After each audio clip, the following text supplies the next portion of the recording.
How could I have known that moment would completely alter my life? It had started as just another ordinary day until I entered that room. When I saw the door slightly ajar, something deep inside me shifted. In an instant, I could have turned around and ignored it, but I didn't, because in that moment, when I understood what I was seeing, I knew nothing would ever be the same again. And yes, I was the one to blame because I initiated it and didn't stop it. George was at work and the house was quiet, but I could faintly hear sounds coming from upstairs. At first, I didn't think much of it, just another instance of a young man lost in his own world. Maybe he'd want a coffee or a little chat. As I made my way upstairs, I tried to figure out where the sounds were coming from. When I approached his room, I saw that the door was slightly open. I took a breath, ready to call out to him, but then my gaze landed on Elliot. He was sitting on his bed, his laptop in his lap, the bright screen illuminating his face. His fingers were moving, and at first I thought he was just watching something thrilling, maybe an action film. But when I took another step and changed my angle, I felt the blood drain from my face. That was the moment I understood exactly what Elliot was doing. The reflection in the screen hit me, and a cold shiver ran down my spine. I hadn't expected this. I hadn't wanted to see it. Elliot scrambled, trying to regain his composure, quickly lowering the volume on his laptop. But it was too late. The damage had already been done. When our eyes met, his face turned bright red, and the shame in his eyes was undeniable. "Ah, I'm sorry," he stammered, looking away. I stood frozen in place, unsure of how to respond. I started, I, but I couldn't find the words. A strange warmth spread through me. Yes, I was embarrassed, but my mind raced with thoughts that I couldn't fully grasp. I quickly exited the room, my heart pounding, and pressed my hands to my face to steady my breath. What had just happened? Why had I been so careless? But was I the only one to blame? "Stop it, Darlene," I told myself firmly, but the chaos inside me was triggered by more than what I had seen. Elliot was 23 now. He wasn't a child anymore, but I was 47, a woman who had experienced more than my share of shame in life.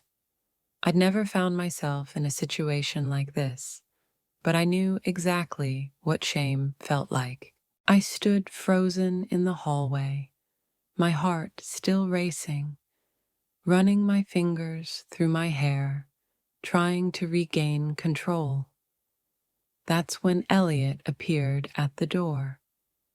He adjusted his collar, cleared his throat, and kept his eyes averted. "Darlene, I'm sorry. I thought I had closed the door," he said, his voice uncertain but sincere. I shook my head quickly and looked away. No, no. Actually, I should be the one apologizing. "I should have knocked before coming in," I said hastily, not sure what else to say. Silence hung in the air, but this wasn't just any silence. We'd lived in the same house for years, but this was the first time we'd looked at each other like this. The first time there was tension between us. "I should head downstairs and start preparing dinner," I said quickly, turning toward the stairs. My voice trembled, but I tried to keep it together. Elliot said nothing, just followed me with his eyes, as if trying to piece something together in his mind. Before the big changes began with Elliot and me, don't forget to subscribe to my channel, turn on notifications, and listen to this story till the end. I promise things will get really exciting. Up until that evening, we didn't speak a word to each other. No texts, no eye contact, not even casual conversation. But that silence spoke volumes, whispering that nothing would ever be the same. At dinner, we sat at the same table, but couldn't look at each other. The only sound was the clinking of silverware against plates. We both knew we needed to talk to ease the tension, but neither of us knew how. The night passed, then the next day, and the one after that. Everything seemed normal, but nothing really was. Our silence only made the invisible tension between us grow stronger. Then, one afternoon, Elliot sat down next to me. I could see the hesitation in his eyes, but it was clear he wanted to make things right. Darlene, about the other day, I'm really embarrassed. I'm sorry. I didn't want things to end up like this.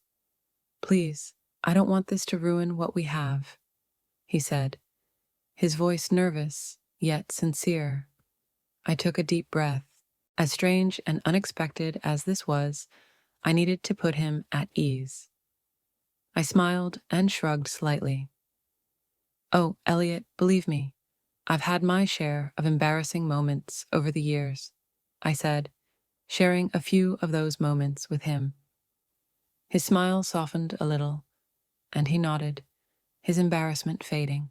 At that moment, it felt like the tension between us had lifted, but deep down, I knew nothing had truly changed. Even though things seemed to be improving, this conversation had completely erased the boundaries between us. I could feel it. Things were about to go much further. Elliot let out a small laugh, lowering his gaze to the table. I guess we're even now, he said quietly. I furrowed my brow slightly and turned to him. What do you mean? I asked, curiosity creeping into my voice. For a moment, his expression shifted, as if he had just realized he'd said something he couldn't take back. He rubbed the back of his neck, hesitating, but he had already begun, and now there was no turning back. He took a deep breath, looked away, and muttered, I've seen you the same way. You just didn't know about it. I froze for a moment, the weight of his words hitting me. What? I whispered, my body tingling with shock. Elliot's face turned red, but he kept speaking. I never told you because I was too embarrassed, but I never forgot about it. It was my little secret, something I couldn't get out of my head. My heart pounded in my chest as a strange warmth spread through me. That feeling, the one that told me something had shifted, was unlike anything I'd ever felt. Elliot's words weren't just a confession. They shattered the final boundary between us. I looked at him, and he was looking at me, too. By now, we both knew this wasn't just any conversation. The air in the room was thick, and everything had changed. From that day forward, everything would be different. There had always been a distance between us before, an invisible line that kept us apart. But now, it felt like that line had disappeared without either of us even realizing it. I had started spending more time with Elliot, sharing small, seemingly insignificant moments. But in reality, each one only fueled the tension between us. We even started watching movies together, something we'd never done before. There was an unspoken pull between us, something we both felt but never acknowledged. Sometimes, when Elliot's arm brushed against mine or our laughter mixed, I felt something strange, but I tried not to think about it. One night, I couldn't sleep. I tossed and turned, unable to quiet the restlessness inside me. There was only one thing on my mind: Elliot. This couldn't continue. I needed to set a boundary. If he had feelings for me, I had to address it directly and put an end to it. With that thought, I got out of bed. My heart raced as I made my way to Elliot's room, knowing things were about to change once again. His door was ajar, and the faint light spilling from within barely lit the room. As I entered, I noticed him lying there, asleep, but my attention wasn't on him. Instead, something else caught my eye, something large. My breath caught in my throat, and for a moment I stood frozen. Seeing him like that stirred a storm of emotions inside me. I shouldn't have seen it. I should have turned around right then, but I didn't. I stood still for a few moments, trying to process what I was feeling. Then I pulled away. There was something inside me that I couldn't suppress, but I had to ignore it. I retreated to my room, lay down, but everything felt different now. That night, I had no idea just how much more complicated things were about to become. No matter what I did, the connection with Elliot grew stronger each day. The lines between us became more blurred, and the pull between us intensified. I didn't even notice when things had escalated this far, but one thing was clear: going back was no longer an option. Then Elliot came home, stumbling drunk, the sound of the door slamming, things crashing to the floor. Anyone else would have been woken, but I knew how hard it was for George to wake up. Without thinking, I rushed out of my room to find Elliot. I didn't even have time to adjust my clothes before I was right beside him. His eyes were slightly unfocused, a faint grin on his lips. "Darlene, are you real?" he mumbled, his words thick with alcohol but still sincere. I took a deep breath and grabbed his arm. "Elliot, come on.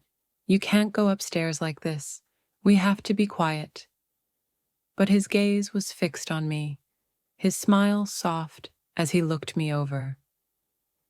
"You know, you're really beautiful.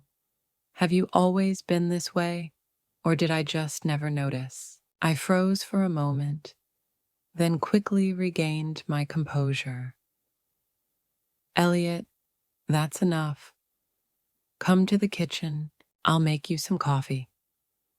I slowly guided him to the kitchen, trying to sober him up a bit, but his gaze and his words were undoing something inside me. Elliot sank into a chair while I prepared the coffee.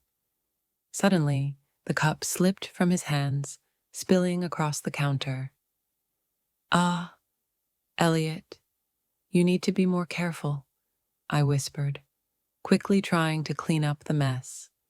But he just smiled softly. "Were you always this sweet?"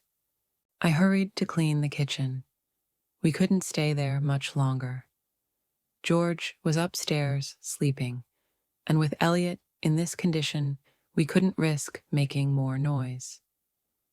"All right, we're going upstairs, but be quiet," I warned, slipping my arm around his and guiding him toward the stairs. By the time we reached his room, his movements were even more unsteady. He needed to change, but he was too out of it to do it on his own. At first, I thought about walking away, but when I saw him struggling to remove his shirt, I instinctively stepped in to help. As my fingers fumbled with the buttons of his shirt, Elliot's breathing slowed, and the air between us seemed to thicken. The silence only amplified the tension. I knew exactly what I was doing, but at the same time, I didn't. Elliot was looking at me differently, and this was one of those moments we could never undo. He hesitated as he tried to change, his hands dropping to his sides, and our eyes locked. That's when I realized my own breath had quickened. The silence made the air in the room feel heavy, almost suffocating. "I'm not playing this game anymore, Darlene," he said, his voice soft yet firm. I stared at him, unable to blink. My heart was pounding. What was he trying to say? "Are you?" he continued, his voice deepening. "We both caught each other once, and that's it. You don't think about it at all. I know it crosses your mind before you sleep." A shiver ran through me, making me take a step back, but my feet felt stuck. "Elliot, we... this isn't right," I said, my voice trembling. Elliot's smile was faint, but it wasn't innocent. "We passed the point of deciding what's right a long time ago, Darlene. Stop lying to yourself." Then he took a step closer, then another, until he was so near that I could feel his breath on my skin. He reached up, his fingers grazing my cheek. I wanted to look away, but I couldn't, because deep down, I knew he was right. And then Elliot kissed me. In that moment, all the silence, all the tension, everything I had been thinking vanished. My doubts faded into whispers because I hadn't resisted Elliot. And truthfully, I never wanted to. My hands were shaking, but I didn't pull away. When I saw the determination in Elliot's eyes, I knew there was nothing left to hide. I swallowed, took a deep breath, and slowly slipped the straps of my clothing down my shoulders. "You're right, Elliot," I whispered, my voice barely audible. "Let's not play this game any longer." I closed the distance between us, lying back on the bed. My heart raced in my chest, but there was no turning back now. Elliot leaned over me slowly, his gaze meeting mine for a moment before he smiled. "Don't be afraid," he said, his voice soft and reassuring. "Everything is right." I looked away, a shiver running through me. Even though I couldn't admit it to myself, I knew how long I had waited for this moment. Still, I couldn't stop the words from slipping out. "Elliot, I'm a little scared," I said, my breath uneven from the intensity. Elliot smiled and seemed to ignore my words, as if he enjoyed it. Maybe it was because he was drunk. He leaned close to my ear and whispered, "George mustn't wake up." I understood what he meant.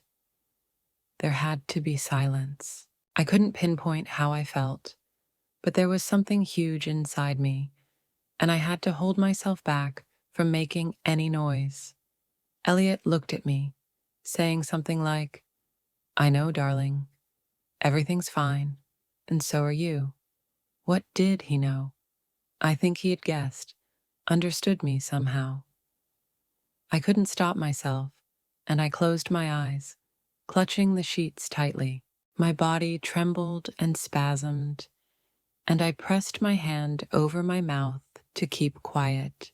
Elliot was so drunk that nothing mattered to him. In fact, this was affecting me more than I had anticipated. The excitement mixed with everything else, this undeniable feeling of something significant.